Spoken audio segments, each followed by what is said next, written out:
Oi gente, tudo bem? Vamos lá, vamos falar mais um pouquinho de memórias póstumas. Hoje o vídeo tá saindo um pouquinho mais tarde porque eu tive uns imprevistos aqui, mas vamos prosseguir o projeto. Lembrando que esse vídeo tem spoiler pra caramba e ele é um diário de leitura, portanto é só um relatório das minhas impressões, tá bom? Ai, vamos lá. Onde que a gente parou mesmo, gente? Ah, lembrei, no caminho de Damasco, né? Foi o capítulo 35. Aí a gente foi pro capítulo 36. É isso?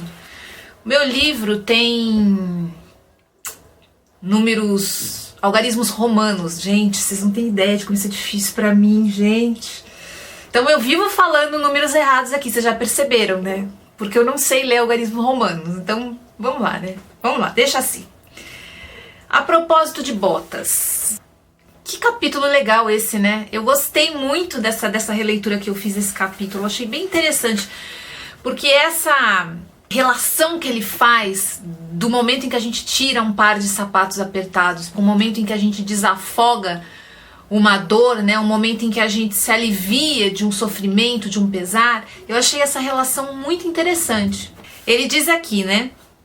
Considerei que as botas apertadas são uma das maiores venturas da terra, porque fazendo doer os pés, dão aso ao prazer de a descalçar. Quer dizer, quando você tem uma dor, ou você tem um sofrimento, você tem alguma coisa que está lhe incomodando muito, quando aquilo sai de cena, você consegue perceber e reavaliar o valor das coisas que estão em volta, né? O valor de não ter aquele peso nas suas costas. E ele está dizendo isso aqui, Brás Cubas, né, a respeito do casinho que ele teve com a Eugênia e o momento em que ele resolveu abandonar aquela dor, como se ele descalçasse um par de botas apertadas. O lado sombrio desse capítulo aqui é o que ele comenta a respeito da Eugênia, né? Que ele diz que tu, minha Eugênia, é que não as descalçaste nunca. Quer dizer, ele critica, né? Ele julga negativamente a Eugênia por acreditar que ela não tira nunca aquele par de botas apertadas que ela tem, que é o fato de ser coxa. Só que ele termina, né, de um jeito mais sombrio ainda esse capítulo. Ele diz: o que eu não sei é se a tua existência era muito necessária ao século. Na verdade, ele acaba defendendo a postura dele aqui, né? Essa postura de sempre deixar pra lá e prosseguir a vida dele como se nada tivesse acontecido. É nada mais do que um movimento de defesa pessoal esse comentário dele. Eu, pelo menos, encarei assim. O capítulo seguinte, que é o capítulo 27, é Enfim. Porque, enfim, Brás Cubas conhece Virgília, conhece o futuro sogro, né, que vai arrumar para ele aí um cargo político. É um capítulo curto, muito rápido, em que a gente percebe exatamente como é arranjado um casamento, como era arranjado um casamento naquela ocasião, né? Mas no caso ele gostou muito da Virgília, né? E ela também pareceu ter gostado muito dele. Tem uma parte que é interessante porque o pai fala pra ele o que tá esperando dele, né? E ele pergunta: é só isso? E o pai fala: é só isto. Quer dizer, não se espera muito além de um casamento ou de um trabalho público. Não existe grandes valores ou princípios envolvidos com isso. É um acordo, é um arranjo, tá? Um casamento montado. É assim. E aí nós vamos para o capítulo 28. Aí, já falei errado, tá vendo? 38, que se chama a quarta edição. Na contracapa desse meu livro aqui, dessa edição da Penguin, tem aqui, ó: cada estação da vida é uma edição que corrige a anterior e que será corrigida também até a edição definitiva, que o editor dá de graça aos vermes. Isso é uma frase do Brás Cubas aqui dentro do livro, e tá na contracapa, então eu sempre releio ela. Quando eu vi o título desse capítulo, a quarta edição, na hora me veio isso, quer dizer, ele está aqui, então, falando a respeito da sua quarta edição, ele se considera aí numa quarta edição, Brás Cubas, né?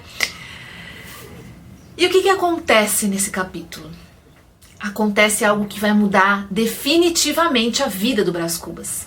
Um simples encontro. Mas voltando à questão da edição, né? Ele diz que nesse momento aqui que a gente está lendo esse capítulo, estava eu na quarta edição, revista e emendada, mas ainda ensada de descuidos e barbarismos. Graças ao que acontece aqui nesse capítulo, muita coisa vai mudar na vida dele, né?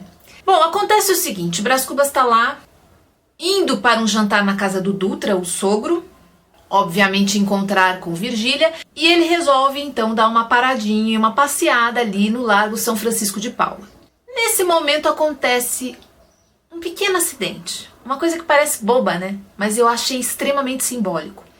Quebrou o vidro do relógio de bolso, né, que os homens usavam naquela época. Brás Cubas viu que o vidro do seu relógio estava quebrado e ele resolveu entrar em uma loja para consertá-lo.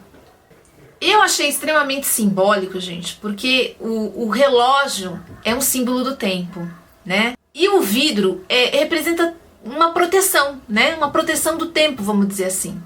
Quando se quebrou o vidro daquele relógio, ele entrou numa loja e deu de cara com quem? Com o seu passado, com Marcela. Só que não aquela bela Marcela, aquela bela espanhola encantadora e cheia de viço, não. Muito pelo contrário. Ele custou até reconhecê-la, né?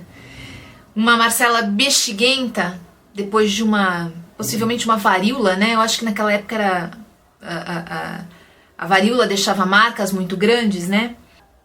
Mas ainda carregava um pouco da beleza que ela tinha em tempos anteriores. E aquilo chocou muito Brás Cubas. Vê-la trabalhando atrás de um balcão numa loja simples, absolutamente sem aquela pompa e circunstância que existia antes na vida de Marcela. E uma das coisas também que mais me chamou a atenção nesse texto foi o quanto ele ficou impressionado com a capacidade de Marcela de reagir naturalmente. Puxou uma cadeira, pediu para que ele se sentasse e contou a história do que tinha acontecido com ela até então.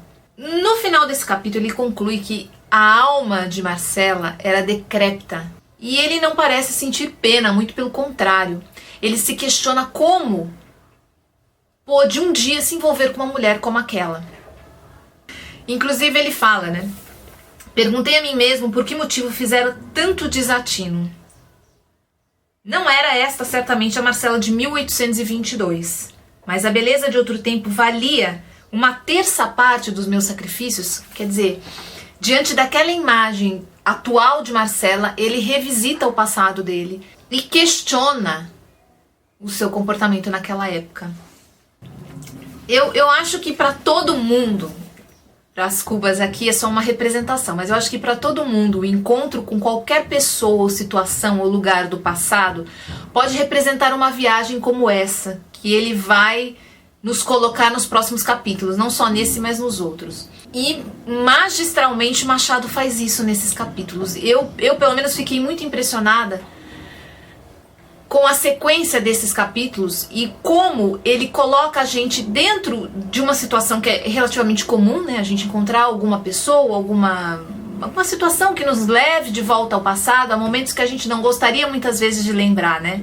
E aí a gente vai pro capítulo 39, que é o vizinho. Esse é um capítulo que me deixou um pouquinho mais assim confusa, mas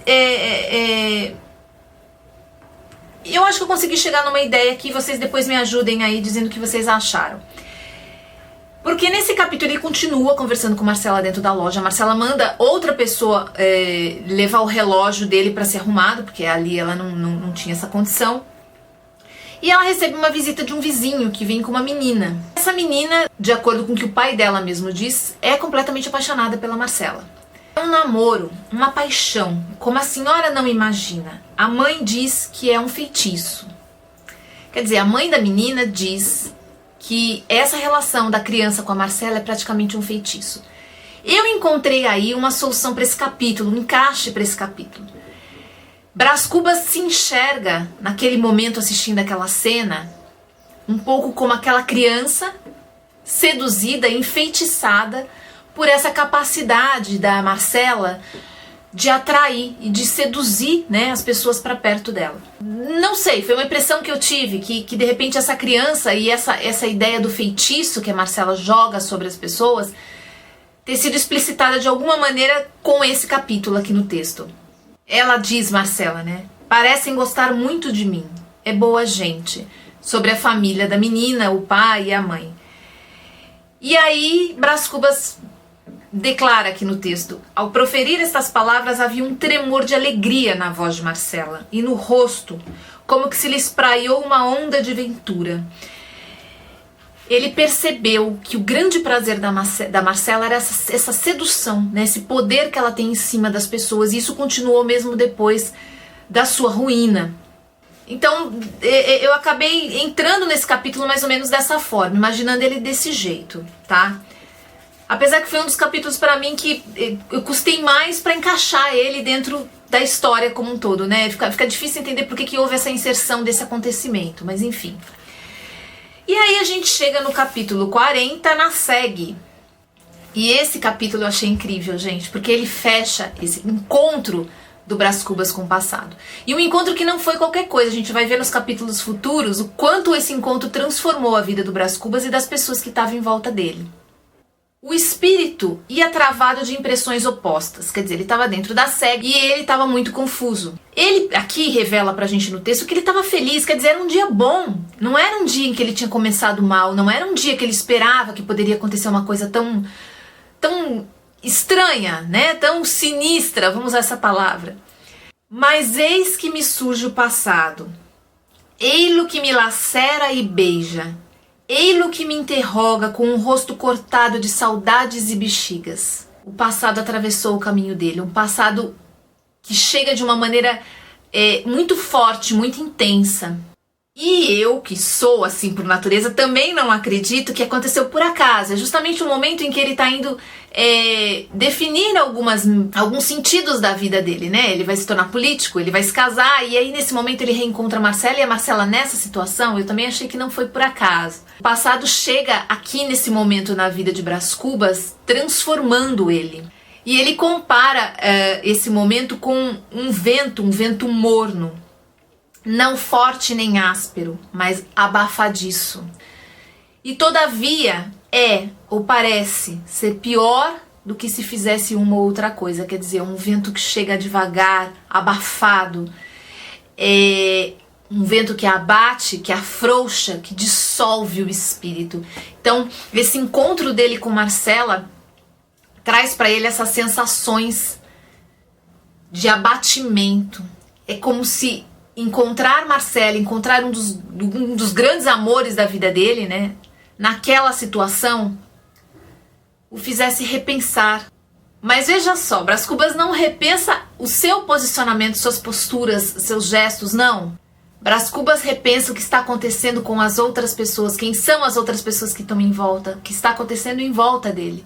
Por que ele se envolveu com Marcela? Será que é certo se casar com Virgília? Será que é correto o sentido que ele está tomando político na vida dele? Né? Se tornando um político? Ele fica tão confuso que ele chega na porta da casa de Virgília e não consegue perceber que a SEG já parou e que está no momento dele descer. E aí a coisa vai pegar, mas isso aí é no próximo capítulo, que a gente vai falar amanhã, que vai ser os capítulos amanhã. Então vamos lá, já vou lembrar aqui. Amanhã vão ser os capítulos do 41 ao 45. Ah, agora eu decorei. É isso, gente. Até amanhã. A gente volta para falar mais de Brás Cubas. Tchau!